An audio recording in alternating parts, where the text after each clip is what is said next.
South Africa has widened access to universities. We can applaud all role players for that. Why do we still see then, and why do you say that access does not equal success? Good morning, Jenali and the rest of South Africa. Thank you very much for having me today.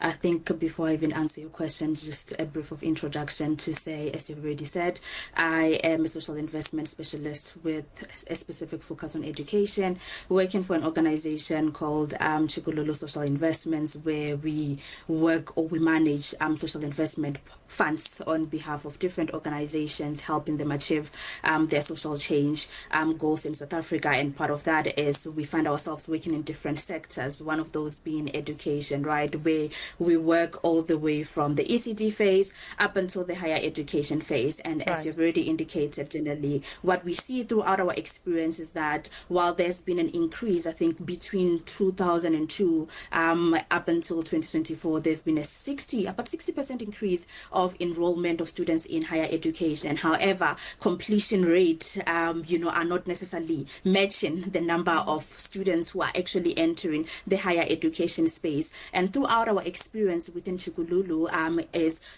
throughout different years, we fund about hundreds and thousands of students, right, providing them with access to funding for them to go to university. And what we realize is that funding alone is really not enough. Access provides you with one step into the university space, but there are so many other different challenges that are both academic, also non-academic as well, that prevent students from then being able to complete their studies, one, within the limited, the minimal, academic record time, right? Yeah. But in some cases, some of them end up not even completing at all. And I think for me, I always find that to be very heartbreaking, because when they don't complete, not only are they losing out on that university experience, they end up getting lost within the system as well. And when you think about it, if somebody has enough potential for them to have admission into higher education, they're really very smart to a certain extent, right? So when they exit the higher education system,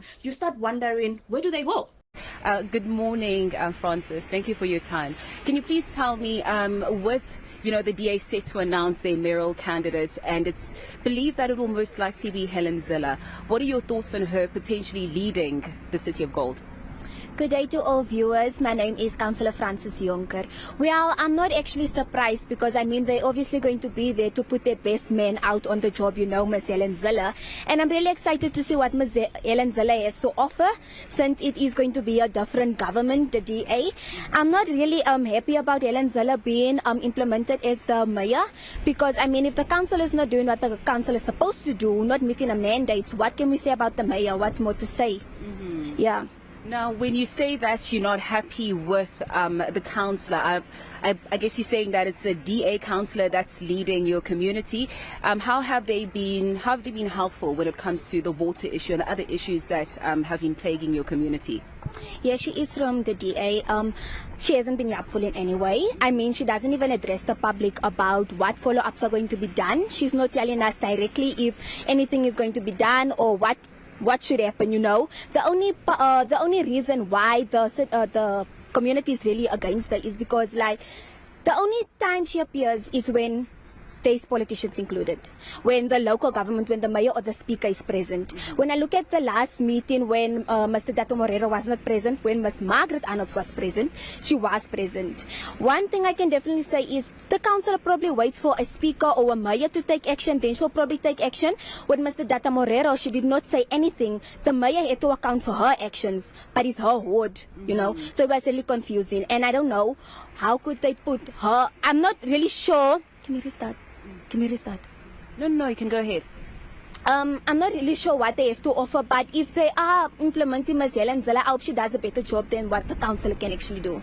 And when you say you're hoping that she does a better job, what is it exactly that you want her to address? Because, like I said earlier, Coronationville, Westbury and surrounding areas have been in the news mainly because of the water issues that have been plaguing your community. What other issues are there that you want the mayor to address?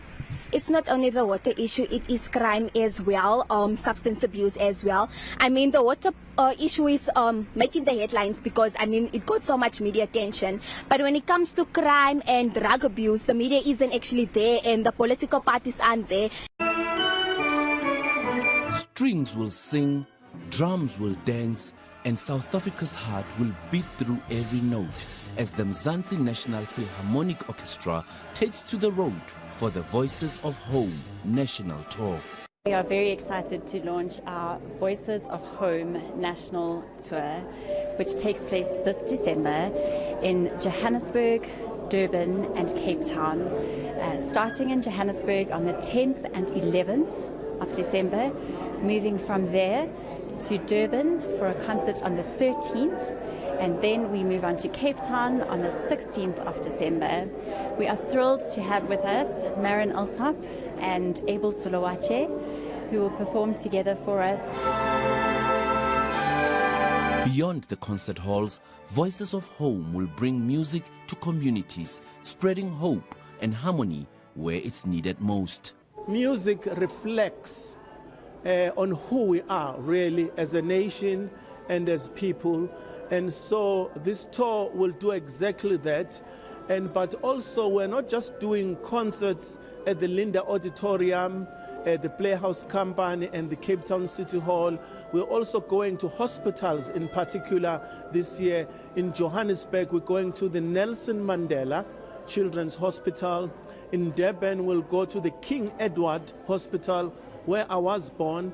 And then in Cape Town we're going to the Tygerberg Hospital. So really it will be happening in December. So we're using the tour to also just engender hope and love for people during that time. Artists are thrilled to share the stage with world-famous talent. We're actually playing Abel Solowache's concerto that he wrote for himself, which will then be performed for the first time in South Africa. And this is an incredible thing because he's doing amazing things all around the world.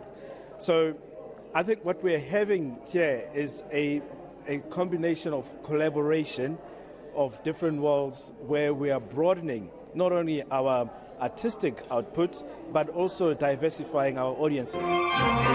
As the final notes linger in the air, Voices of Home will leave hearts humming and spirits lifted this December. Theodore Mashele, Johannesburg.